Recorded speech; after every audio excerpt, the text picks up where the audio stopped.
예전에 EBS에서 이런 실험을 했습니다. 30대의 한 남성에게 좀 이렇게 구질구레한 옷을 입히고 그리고 주위 행인들에게 이렇게 지나가는 사람들한테 물었어요. 저 사람이 연봉이 어느 정도 되고 호감도를 따진다면 1에서 10까지 정도에서 몇 정도 되겠느냐라고 이제 지나가는 사람들한테 지나온 사람들한테 물었습니다. 통계를 내봤더니 저 사람은 한 연봉이 한 3천만 원 정도 될 것이고 뭐 기준은 없어요. 본인들이 딱 봤을 때. 그리고 호감도는 3이다.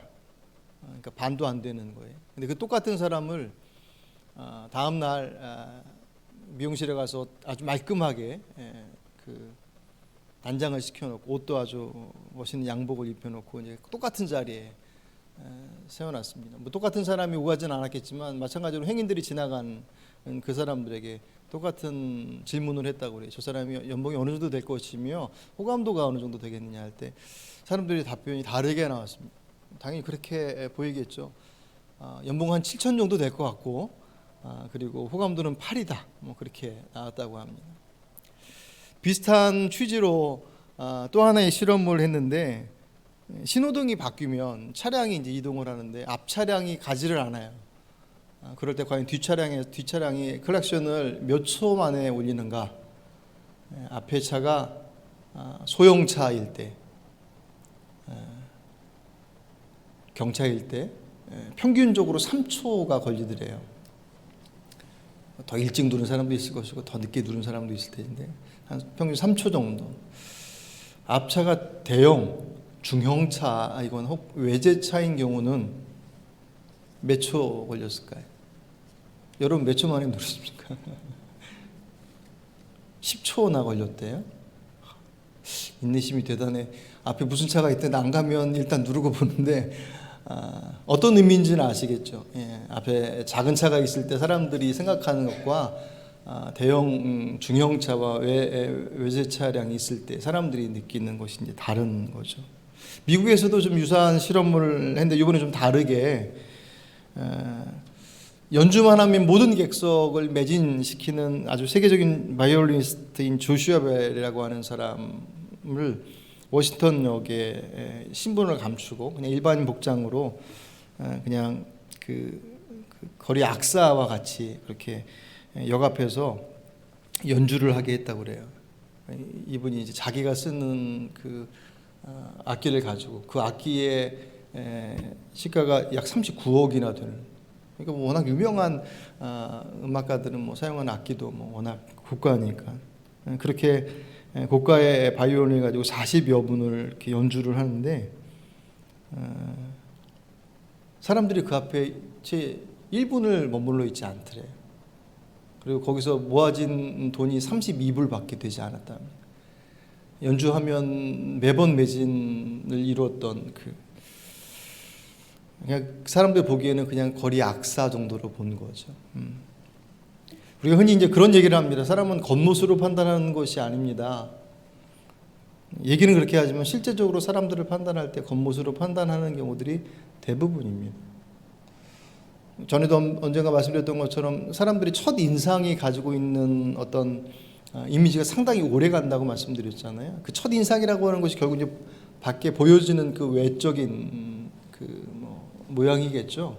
그게 뭐 인상이 됐던 아니면 전체적인 스타일이 됐던 어떤 모습이 됐던지. 근데 여러분도 아시겠지만 사람들을 만나 보면 밖에서 풍기는 외적인 인상과 그가 가지고 있는 내면의 모습을 이렇게 비교하면 결국은 어떤 사람과 관계를 맺고 싶어 하냐면 말끔하게 생겼지만 내면은 별 볼 일 없는 사람은 결국 오래 가지 못하죠. 오래 가더라도 관계의 어떤 깊이는 이 정도 선이라고 하는 선을 딱 긋게 되어 있습니다. 더 깊이 들어갈 수 없어요. 처음에 너무 좋았어요. 되게 말끔하고 나이스하고 괜찮았었는데 자꾸 만날수록 이 사람이 말하는 게 좀 뭔가 좀 진실하지 못하고 자꾸 이제 좀 좋지 않아 보이는 모습들이 보여요. 그러니까는 점점 거리를 두는 것이죠. 반대의 경우도 있죠. 봤는데 뭐지? 뭐 그렇게 생각될 정도로 첫인상이 되게 안 좋아요. 그런데 만나면 만날수록 사람이 정말 진실하고 정말 진국이에요. 그런 사람들은 더 만나고 싶어 하죠. 그죠? 여러분들은 어떤 사람에 속하십니까? 물론 겉도 중요하죠. 형식도 대단히 중요한 것은 강조할 부분입니다. 예를 들어서 음식을 아주 맛있게 만들어도 그 음식을 담아낼 그릇이 변변치 않다고 한다면 없어도 맛있게 먹기는 하겠지만 그 음식의 가치를 훨씬 더 높여줄 수 있는 기회를 상실하는 것이니까 형식도 중요하긴 해요. 하지만 어떤 것이 우선이냐라고 할 때는 분명히 그 우선순위는 선명하게 사실은 구별되어집니다. 신앙의 자리는 더욱더 말할 것도 없죠. 그죠? 믿음 안에 있어서 우리들이 가지고 있는 외적인 우리들의 어떤 신앙의 행위들과 그 신앙의 행위를 동반하고 있는, 가능케 하고 있는 그 내적인 그 믿음의 고백, 그것이 얼마나 온전하냐라고 하는 모습. 아까 앞에서 설명드렸던 것처럼 말끔한데 그 안에 가지고 있는 모습은 변변치 않거나, 겉으로 볼 땐 별 볼 일 없어 보이는데 그 안에 가지고 있는 믿음의 심지는 아주 굳은, 사람들이 볼 때도 그 괜찮은, 이상한, 그렇게 본다고 한다면 하나님 보실 때야 말할 것도 사실 없겠죠. 그래서 신앙생활하면서 가장 경계해야 될 대표적인 것이 형식주의입니다. 그냥 딱 결론만 말씀드리면 알맹이 없는 껍데기만 있는 알맹이가 없고 껍데기만 있는, 어떤 분은 그렇게까지 얘기해요. 예배도 있고 기도도 있고 찬송도 있고 헌금도 있고 봉사도 있고 다 있는데 그 안에 예수가 없어. 어떻게 그럴 수 있느냐라고 우리가 다시 질문하게 되지만 그럴 수 있더라는 거예요. 구약의 이스라엘의 역사 그리고 신약에 나와 있는 역사의 내용들, 이야기들을 보면 결국은 알맹이 없는 신앙을 가지고 있는 이들, 그들의 모습들이 훨씬 더 많이 기록되어져 있습니다. 제가 아직도 기억이 나는 것이 꽤 오래전에 신문에 보면 만평이라고 있잖아요. 한 컷으로 어떤 시대적인 어떤 상황들에 대한 것을 이렇게 지적하고 또 이렇게 그런 역할을 하는 그런, 아마 기독교 신문에서 있었던 것 같습니다. 요즘철이었던 것 같아요. 교회에 그림이 이렇게 있고 잘 그려진 것이 아니라 그냥 만화처럼 그려지는 것입니다. 여러분 대충 어떤 것인지 아시죠? 그 신문에 이렇게 한 면에 그림으로 나와 있는 그 교회의 위 양옆에는 캐롤 막 음악의 그림이 있고 즐거워서 웃음소리가 막 나고 막 그런 거예요. 그러니까 안에서 뭔가를 하고 있는 것 같아요. 성탄 이브 행사를 하든 뭐라든. 그리고 이제 그 교회 주변에 울타리가 쳐져 있어요. 그리고 그 울타리 밑에는 두 사람이 이렇게 앉아 있는데, 한 사람은 누가 보더라도 후줄근한, 옷도 막 이렇게 남루하고 얼굴에도 이렇게 뭐가 묻어 있고, 그리고 표정도 아주 우울한 모습으로 앉아 있고, 그 옆에 앉아야 또 한 사람이 앉아 있는데 그분은 누가 보더라도 예수님이에요. 알잖아요. 예수님이 전형적인 그 머리 이만큼 있으시고 콧날 높으시고 그 예수님 옆에서 같이 계시는데 그 예수님의 입에 말풍선이 이렇게 붙어 있어요. 거기 뭐라고 딱 써 있냐면, 야 너도 못 들어갔냐? 나도 못 들어갔다. 네. 어떤 의미인지 아시겠죠? 예수님의 나심을 축하하는 크리스마스 그 절기 행사에 모두가 즐거워한, 교회 안에서 막 왁작지껄을 막 한데 정작 그 생일의 당사자인 예수님은 그곳에 초대되지 못한, 그리고 그 예수님께서 늘 함께 하셨던 어려운 이웃들에게 외면하는 그런 것에 대한 풍자의 내용이었던 것 같습니다. 요즘 큐티를 통해서 그 이스라엘의 왕의 이야기들을 계속 묵상을 하고 있습니다. 역대하를 쭉 보고 있습니다. 근데 왕들의 이야기는 성경에 여러분 보시면 아시겠지만 열왕기 상하와 역대 상하가 왕들의 이야기를 똑같이 기록을 하고 있어요. 근데 조금 차이가 있어요. 어디에 강조점을 두고 어떤 초점을 두고 있느냐라고 하는 그런 부분들에 대한 차이점이겠죠. 마치 마태, 마가, 누가, 요한, 복음서, 예수님의 생애를 기록하고 있는 복음서의 내용이 마태, 마가, 누가, 요한이라고 하는 네 사람의 관점의 차이에서, 하지만 그것은 개인의 관점이 아니라 그들을 통해서 주님께서 말씀하시는 다른 각도의 말씀들을 주시는 것처럼 역대하 말씀도 열왕기 상하하고는 좀 달라요. 왜냐하면 역대기 상하가 기록되어진 시점이 어떤 배경에서 그 성경이 기록되어져 있냐면, 그럼 성경이 하늘에서 뚝 떨어진 거 아닌 건 아시죠? 예. 네. 옛날에 무슨 예언서처럼 뭐 이렇게 막 찾아다니는 그런 식으로 성경이 떨어진 거 아닙니다. 하나님께서 그 과정들을 통해서 우리에게 주신 그 형성의 과정도 시간도 꽤 많이 걸렸었고 과정도 아주 긴밀하게 이루어진, 어쨌든 그 역대기 상하가 기록되어진 시점이 언제냐면 이스라엘이 나라를 전쟁을 통해서 이뤄요. 그리고서 포로로 끌려가는 포로기가 있었습니다. 70년의 포로기가 성경에 예언되어져 있는데 그 70년의 포로기를 마치고 나서 돌아오고 난 이후에 씌워지는 것이 역대기 상하예요. 그래서 그 안에는 고백적 내용이 많아요. 어떤 고백이 있습니까? 우리가 적어도 하나님께서 택하신 민족이고 하나님의 나라이며 백성들인데 이방인들에게 그 전쟁에 완전히 무참하게 무너져서 성전도 무너지고 백성들이 포로로 끌려가고 기가 막힌 일이잖아요. 하나님이 이 땅의 주인이신데 그 하나님께서 택하신 민족과 그 하나님을 예배하는 성전이 무너졌다라고 하는 것은 정말 기가 막힌 거예요. 그건 종교적인 어떤 그런 차원에서의 문제가 아니라 말 그대로 하늘이 무너지는 것 같은 일이란 말이에요. 그것을 경험하고 돌아온 이들이 우리가 왜 그런 일들을 당했는지에 대한 것을 이제 돌아보는 거죠. 왜 우리가 왜 그 하나님의 주인 되심과 하나님의 통치 안에서 택함 받은 특별한 사람들인데도 불구하고 그런 일들을 당했느냐? 결국 이제 그 이유가 하나님의 말씀 앞에 서지 못했었던 자신들의 모습. 그래서 그것을 회개하고 용서를 구하고 다시금 다짐하는 어떤 그런 의미 속에서의 그런 기준으로 사람들을 보는 거예요. 왕들의 이야기를.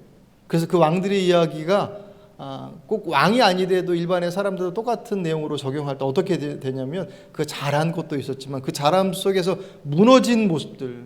그래서 열왕기 상하에 나오는 왕들의 이야기는 잘하다가 확 주저앉는 이들이 되게 많아요. 없는 것을 이렇게 갖다 붙여서 만든 게 아니라 정말 그의 인생 여정 속에서 그런 모습들을 가졌고 또 이스라엘 역사가 그러해 했기 때문에 포로기로 끌려가는 상황들을 거칠 수밖에 없는 그런 상황 가운데 갈 수밖에 없었던 것이 사실이기도 하고 그래서 계속 굴곡이 보입니다. 다윗과 같이 그렇게 마무리를 잘하는 왕들이 별로 없어요. 되게 좋았다가 마지막에 확 꺼졌다가 그것을 설명하면서 반복하는 단어 중에 하나가 마음이에요. 오늘 본문에서도 2절에 온전한 마음이라고 등장하는, 그들이 무너짐의 이유가 하나님 앞에 그들의 마음이 온전하지 못했다라는 거예요. 겉으로 가지고 있는 어떤 외향적인 모습, 물론 나중에는 외적인 모습도 사실은 엉망이 됐어요. 지난번에 말씀 봤던 것처럼 이사야서 말씀 보시면 하나님 앞에 드려지는 제물은 철저하게 구별됐단 말이에요. 흠 없는 것, 1년 된 암양, 순양 다 정해져 있는. 하지만 그곳에서 가장 분명한 것은 그게 얼마나 값어치가 나가느냐라고 하는 것이 아니라 정결하게 구별됐다는 거예요. 근데 이스라엘 백성들이 절름발이를 가져오고 상처 있는 거, 아픈 거 가져왔어요. 왜? 어차피 태워서 드리면 다 재로 날아갈 건데 굳이 그렇게까지 할 것 있어 라고 자신들의 나름대로의 기준으로 제사를 변질시켜 버렸습니다. 그건 제사의 행위의 문제가 아니라 그 제사의 대상이 되신 하나님을 가볍게 보는 거예요. 나중에 그렇게 형식까지 무너졌지만 그 전에는 형식은 그래도 괜찮았어요. 그런데 그들이 돌아와서 보니 문제는 자신들의 마음. 오늘 본문의 오늘 본문의 주인공이 아마샤입니다. 그 아마샤도 예외는 아니에요. 그의 신앙의 상태를 규정하는 것이 오늘 2절 말씀. 2절을 좀 같이 보실까요? 25장 2절 같이 읽습니다. 아마샤가 여호와께서 보시기에 정직하게 행하긴 하였으나 온전한 마음으로 행하지 아니하였더라. 아멘. 이 말씀은 이제 자칫 오해하면 이거 목요일 날인가 우리 새벽에 봤던 말씀이거든요. 지금 말씀 가지고 같이 설교하면서도 계속 마음속에서 그렇게 오랫동안 많이 한 2시간 정도 같이 설교 준비하면서 본 것이긴 하지만 계속 이렇게 남았던 말씀이에요.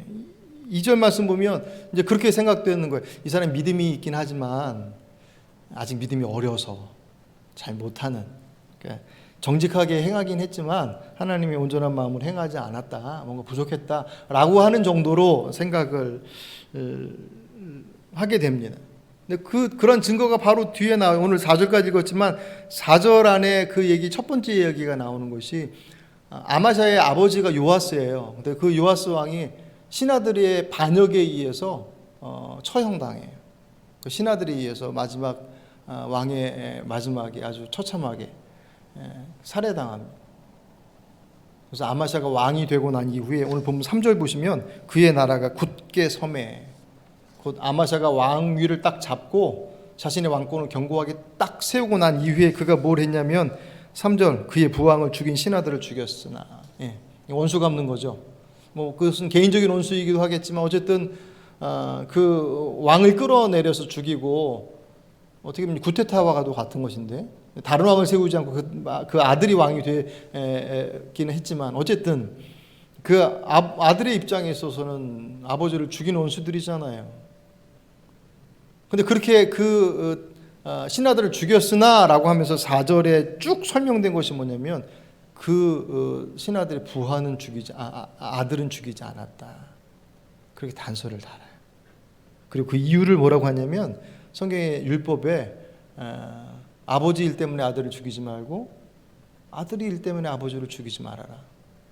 만약에 죽임을 당할 죄를 지었다고 한다면 당사자의 몫이다.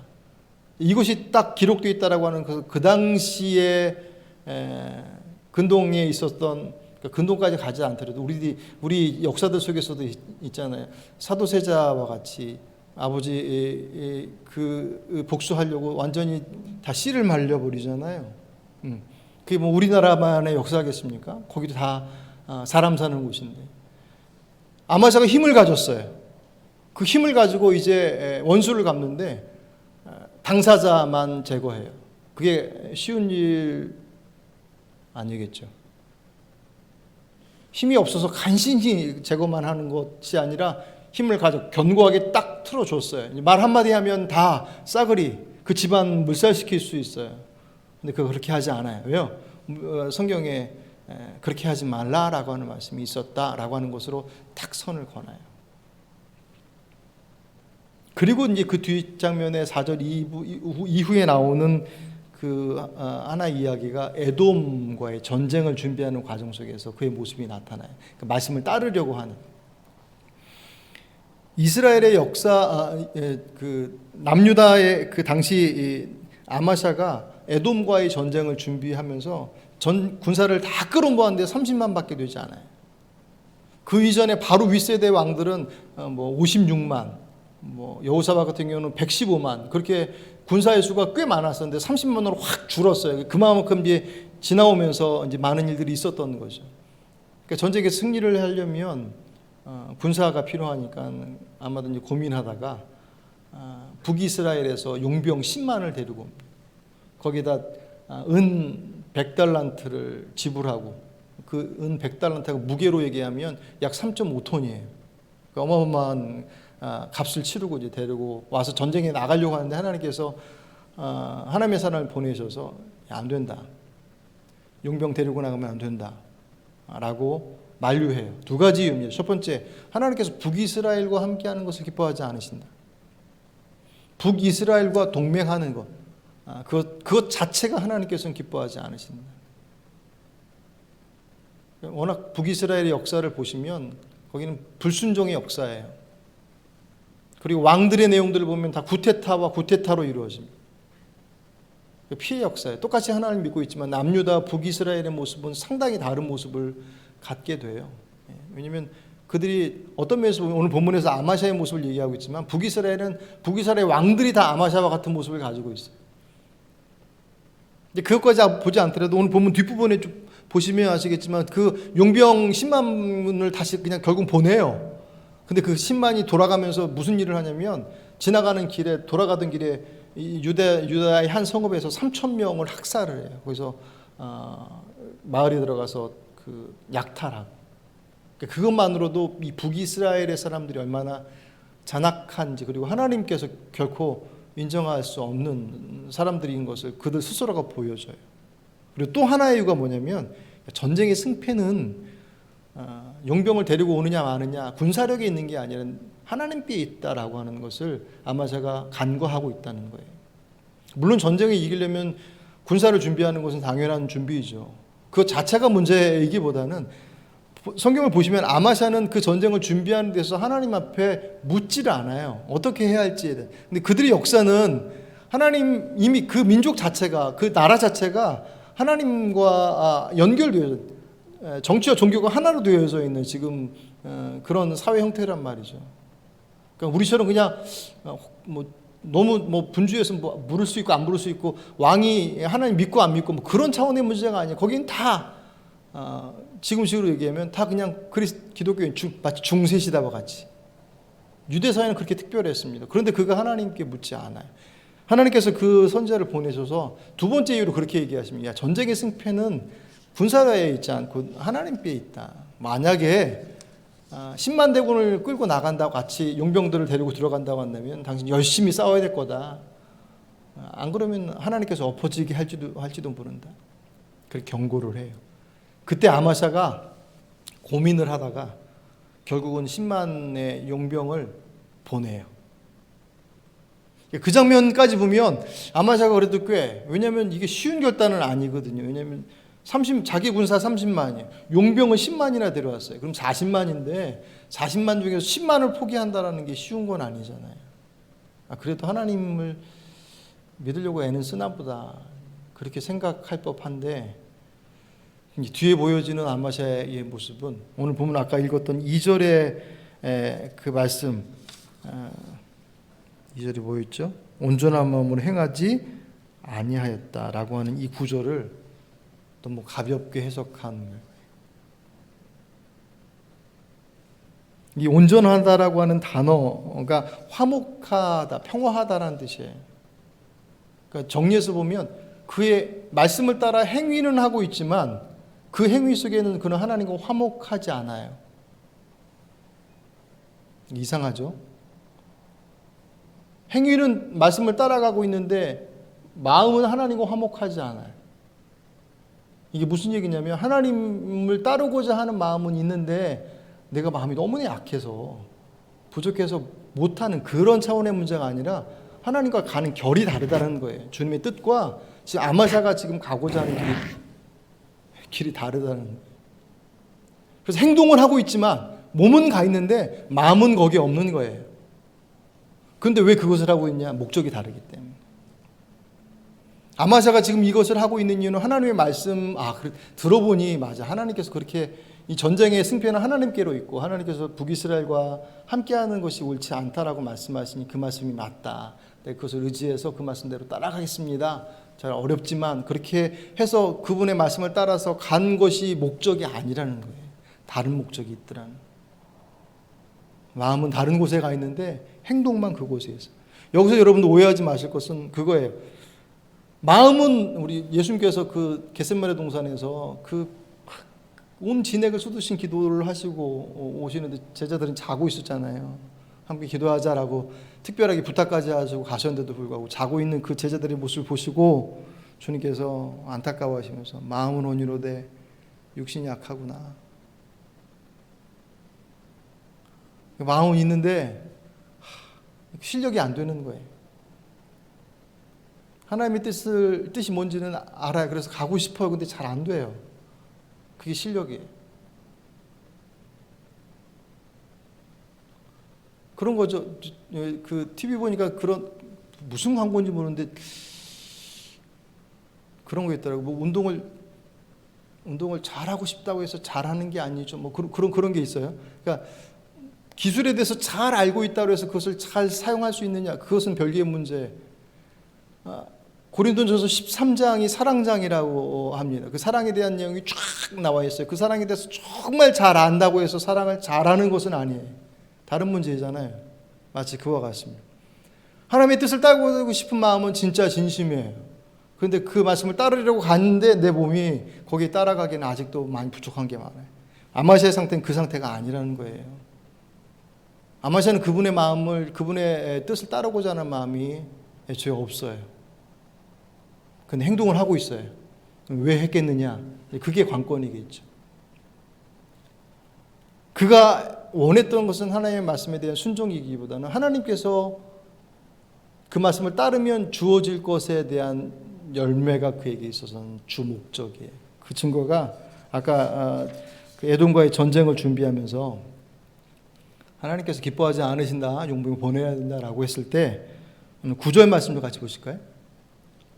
9절, 역대하 25장 9절이 있습니다. 아마샤가 하나님의 사람에게 이르되 내가 100달란트를 이스라엘 군대에게 주었으니 어찌할까? 하나님의 사람이 말하되 여호와께서 능히 이보다 많은 것을 왕에게 주실 수 있나이다 하니라. 아멘. 예. 하나님께서 용병 데려가면 그거 좋지 않을 거예요 라고 얘기하니까 이 사람이 대뜸하는 얘기가 전쟁의 승패는 하나님께 있어가 아니라 100달란트를 이미 지불했는데요. 지금 돈으로 한 사람은 한 600억, 700억이라고 그래요. 근데 한 국가에서 지금 전쟁을 치르는 데 있어서 그만치의 값을 지불하는 것이 얼마나 그 당시의 규모에 있어서 어느 정도의 무게인지 모르겠어요.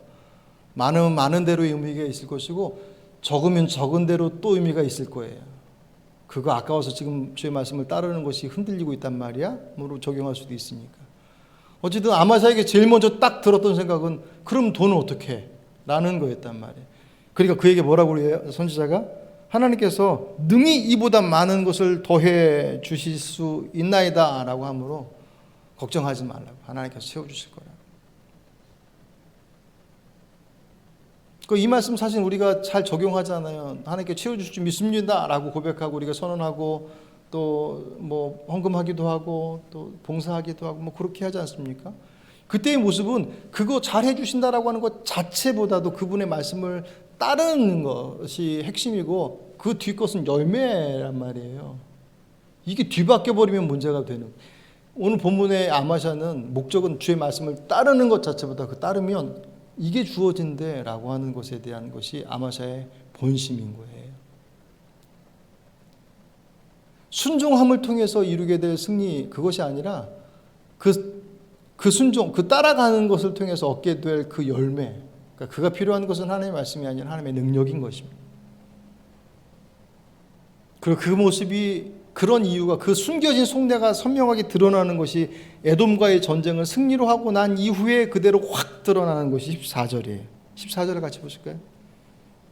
아마샤가 에돔 사람들을 죽이고 돌아올 때에 세일 자손의 신들을 가져와서 자기의 신으로 세우고 그것들 앞에서 경배하며 분향한지라. 아멘. 이날 제가 목요일날도 새벽에 설교하면서 이 말씀을 가지고 계속 한참 말씀을 드렸습니다. 이해가 안 되는 거예요. 아무리 그래도 그렇지, 아까 말씀드렸던 것처럼 30만, 40만에서 10만 뛰고 30만 데리고 나가서 전쟁, 애초에 전쟁의 승패가 군사력이 있다라고 생각했던 사람에게 있어서 10만을 떼주고 30만을 가지고 나간다라고 하는 것 자체가 대단한 결단인 거는 맞잖아요. 그래서 전쟁에 승리를 했어요. 그러면 하나님께서 진짜 함께 하시는구나 라고 하는 것을 현장에서 목격한 거잖아요. 그럼 그분 앞에 감사의 제사를 못 드렸다 할지라도 적어도 그 전쟁에서 승리한, 여기서 세일 자손의 신들은 에돔에 지금 전쟁에서 이긴 그 당사자들이란 말이에요. 자기들이 전쟁에서 이긴 그 패전국들이 믿고 있었던 우상의 형상을 가지고 와서 거기서 예배를 하고 있는 거예요. 그러니까 이거 이상한 거죠. 아무리 전쟁에 승리해서 기분이 좋았다 할지라도, 정신이 나갔다 할지라도 진짜 정신 나가지 않고서는 이렇게 할 수 있을까? 라는 생각을 지울 수가 없는 거예요. 제가 그래서 목요일날도 같이 설교하고 나서 준비를 하면서 쭉 찾아봤어요. 좀 더 이제 다른 자료들을 더 찾아봤더니 그래서 그랬구나라고 하는 이유가 나오더라고요. 그러니까 이 이유가 신앙의 기준으로 볼 때는 정말 하나님의 말씀을 따르고자 하는, 잘 따르지는 못하지만 좀 부족하긴 해도 그래도 하나님의 말씀을 따르고자 하는 그런 신앙의 기준으로 볼 때는 이 14장, 14절의 장면을 사실 설명해낼 수가 없어요.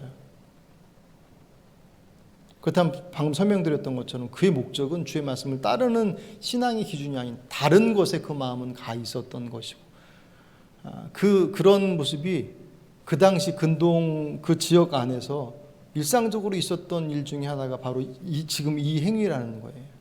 그러니까 전쟁을 해서 전쟁의 상대국을 이겼잖아요. 그러면 그 상대국의 그 신의 우상, 신상들을 가지고 오는, 그러니까 전리품으로 가져오기도 하지만 그것을 가져오는 것으로 어떤 효과를 누렸냐면 그들은 그렇게 생각했다고 하는 거예요. 이 전쟁의 승리는 내가 믿고 있는 신이, 그러니까 아마샤를 예를 들면 하나님께서 도우신 것도 있지만 에돔이 믿고 있었던 그 신이 자기들의 백성들을 돕지 않고 나를 도왔다라고 해석한다는 거예요.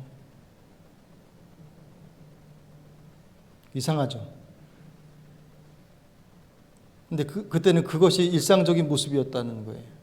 그래서 그 신의 위신도 세워주고 그 신이 힘이 없어진 게 아니라 우리는 안 되겠다, 얘네는 안 되겠다, 저쪽이 맞다. 그래서 그쪽으로 넘어왔다는 거예요. 그 신상을 굳이 가져온 이유는 그것을 통해서 야, 이 전쟁의 승리는 우리의 신도 도왔지만 저들이 믿는 신이 우리 쪽으로 넘어와서 우리의 손을 들어줘서 이 전쟁은 승리로 이끈 거야 라고 하는 것을 그 전쟁의 승리의 영광이 누구에게 맞춰주냐면 본인에게로 돌아오는 거예요. 그러니까 아마샤의 모습은 신앙의 기준으로 그의 행위를 설명하려 할 때 도대체 뭘까라고 하는 물음표를 던지지 못했던 그 모습이 그냥 그 당시 문화로 보니 너무나도 자연스러운 거예요. 그렇다고 해서 예배까지, 그러니까 아마샤가 그 정도로 그 에돔의 신에게 존경의 마음을 표했다라는 거죠. 그 예배 안에. 그러니 아마샤가 제대로 하나님을 믿었겠습니까? 행동은 따라가고 있었지만 그 행동의 결과가 그의 목적인 것이지 그 믿음의 대상이신 그분이 그에게 있어서 중요한 게 아니었다라는. 이 말씀을 바라보면서 이제 그런 생각이 드는 거죠. 참 혼란스러운 시기인 건 맞아요. 근데 혼란스러운 시기이기 때문에 사실은 어떤 의미에서 진짜가 무엇인지에 대한 것들을 더 주목하게 하는 시대가 지금의 이 시대인 것 또한 사실입니다. 우리 공히 고백하는 거잖아요. 모여서 함께 예배하는 것의 가치가 얼마나 소중한지를 전에 그냥 자연스럽게 모이고 당연한 것으로 여겼을 때는 그렇게 소중한지를 몰랐어요.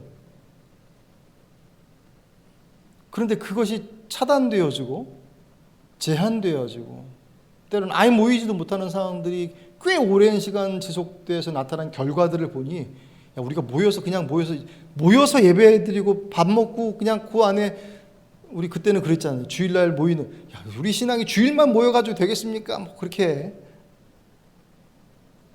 그런데 지나고 나면 주일날이라도 잘 모이면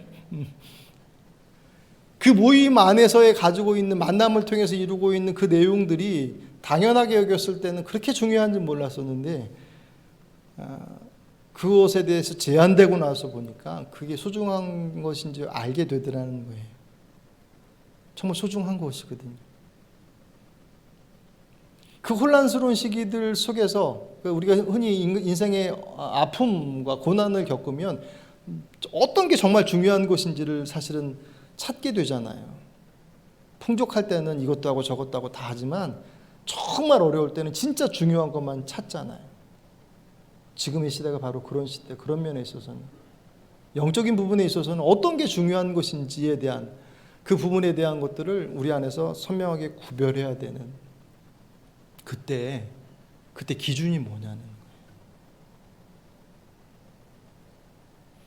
오늘 아마샤는 결국 자신이 외적인 모습 속에서는 하나님을 따르는 것처럼 보여지는 형식들을 가지고 있었으나 그 안에 그 중심은 그분 앞에 있지 못했어요. 어쩌면 그는 그렇게 주님의 말씀 율법에 따라서 그 신하들을 죽이면서 그 자식들과 가족들을 죽이지 않은 것을 자랑스러워했을지도 몰라요. 근데 정말 중요한 것은 그것을 했느냐 하지 않았느냐보다도 그가 정말 그 하나님의 주권 앞에 서 있는가, 그게 제일 중요한. 이 시대 그것을 구별하지 못하면 어떻게 보면 우리에게 주어진 기회이기도 위기이기도 하지만 분명히 기회인 것이 틀림없는 이유는 모두가 다 허용되지 된 것이 아니라 제한되어진 자리에 정말 중요한 것들을 붙잡아야 되는 상황이 우리가 막 각성하고 부흥회를 하고 막 그렇게 여유인데도 막 다 제껴 나가면서 정말 중요한 것들을 찾아 나가서 몸부림치며 애쓰는 과정들을 통해서도 주어지긴 하지만 지금의 자리는 우리의 자의와 아니 타의에 의해서 제한되어지고 구별되어지는 상황 속에서 그럼 뭐가 정말 중요한 건데? 라고 하는 그런 관심이 초점 이렇게 집중되어지고 있는 이때이기 때문에 이때 그 중심을 못 잡아버리면 그건 두려운 것이죠. 오늘 아마샤의 인생의 뒷부분을 보시면 참혹해요. 그가 29년을 통치했다고 했지만 이 전쟁, 그 에돔과의 전쟁에 승리하고 나서 한껏 고무돼서 정신 나간 사람처럼 그 전쟁이 누구 때문에 이긴 것인지도 모르고 승리하고 돌아와서 누구에게 시비를 거냐면 북이스라엘이 요아스 왕에게 선전포고해요. 우리 한번 붙어보자. 요아스 왕이 야 까불지 마라. 지금 에돔 이겨놓고 와서 지금 교만해서 지금 덤벼드는데 괜히 건드렸다 한꺼번에 망하지 말고 건드리지 마라 라고 한데도 불구하고 아마샤가 선포하고 들어가요. 그 전쟁에서 대패합니다. 대패하면서 아마샤가 포로로 끌려가요. 왕이 포로로 끌려가서 몇 년 동안 있냐면 9년 동안 거기서 있어요. 그동안 그 아들이 대신 왕 노릇합니다. 그러니까 그리고 나서 돌아와서 왕위를 다시 찾은 거 15년이에요. 그러니까 실제적으로 그가 왕위에 있었던 시간은 앞에 전반부 5년만 혼자서 왕 노릇하고 9년은 포로로 끌려갔다 오고 그 포로로 끌려가는 동안 아들이 왕으로 세워진 거예요. 갔다 9년 만에 와서 15년을 보냈는데 그 갔다 오고 난 이후에 신하들이 그를 반역해요. 그래서 왕위에서 그를 내쳐버립니다. 그 나머지 15년은 살았지만 결국 왕위에서 제대로 왕권의 노릇을 못해요. 그마저도 나중에는 신하들에 의해서 죽임을 당해요. 아버지처럼. 그렇게 보면 29년을 통치했다고 했지만 그의 29년의 삶의 자리 속에서 그 전반부에 반짝 하나님 앞에 서 있어야 될 그때 그마저도 하지 못했어요. 오늘 본문 끝부분에 27절 말씀 27절 잠깐 보실까요? 27절 아마샤가 돌아서서 여호와를 버린 후부터 예루살렘에서 무리가 그를 반역하였으므로 그가 라기스로 도망하였더니 반역한 무리가 사람을 라기스로 따라보내어 그를 거기서 죽이게 하고 아멘. 아마샤가 돌아서서라고 하는 이 하나님께 전면적으로 확 돌아선 그때 그나마 그냥 그래도 그분을 따르면 이것저것 주어질 것이야 라고 생각했었던 그마저도 아예 돌이켜버린 그 시점으로부터 예루살렘이 그를 반역했다고 그랬습니다.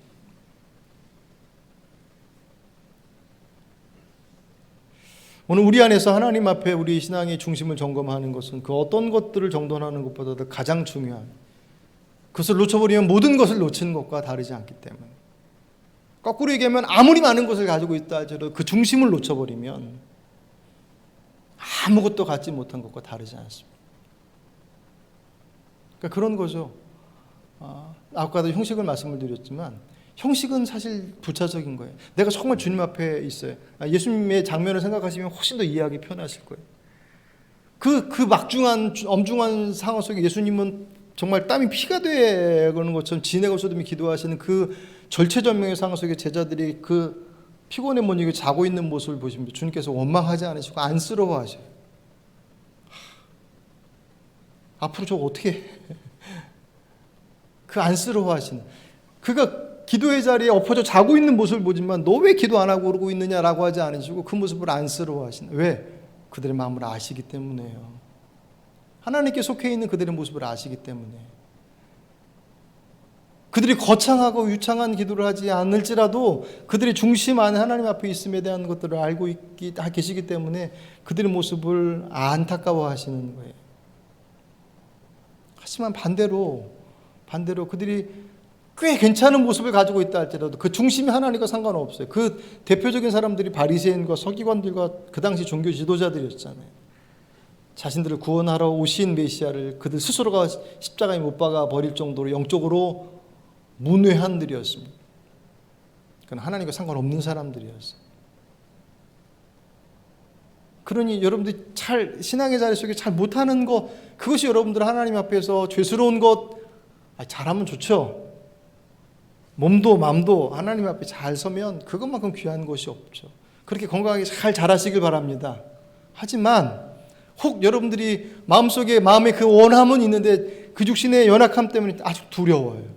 말씀을 따라야 되는지 아는데 따르면 받게 될 여러 가지 그 불합리함과 손해와 여러 가지 것들이 아직도 걱정이 돼서 선뜻 못 나가게 했어요. 그것 때문에 주저앉지 마십시오. 하나님께서 넌 안 되겠다라고 선 긋지 않으십니다. 정말 두려운 것은 흉내는 내고 있는데 내 중심이 그분 앞에 서 있지 못함. 그게 정말 두려운 것이. 그것을 주의 말씀 앞에서 확인하십시오. 여러분이 주변에 누군가를 보면서 저 사람보다 나으니까 라고 하지 마십시오. 헛다리 짚을 수 있습니다. 그 사람의 몫이 따로 있으니까. 여러분 스스로에게 보기에 만족한다라고 하는 스스로의 만족함에 신앙의 기준들을 잡으시면 망하는 길입니다. 왜? 우리 본성은 끊임없이 그분의 뜻과는 반대되는 길을 훨씬 더 잘 찾아가요. 그게 우리 본성이에요. 예를 들을까요? 여러분들 몇 명이 모여서 한참 얘기하다 보면 누군가를 칭찬하고 있는 모습이 많습니까? 아니면 누군가를 도마 위에 올려놓고 막 이러고 있습니까? 거룩하신 분들이니까는 그렇게 하지는 않겠지만 우리의 본성은 누군가를 칭찬하고 인정하고 세우는 것보다는 누구의 흠과 부족함들이 우리의 대화 속에서 요깃거리가 되는 것을 훨씬 더 즐겨해요. 그게 우리 본성에 아직도 남겨져 있는 모습들입니다. 그러니 내 마음에 흡족하다라고 하는 것은 대단히 위험스러운 거예요. 정말 성령의 충만함 속에서 그분께서 내게 말씀하신 것이 내 안에서 그때마다 깨달아지고 그 정도 돼야지 내 마음에 주시는 것을 따라서 움직입니다라는 고백이 사실은 실제적인 의미를 갖지. 그렇지 않다고 한다면 내 마음에 이런 것이든 그 마음이 주님 주시는 마음인지를 누가 알아요?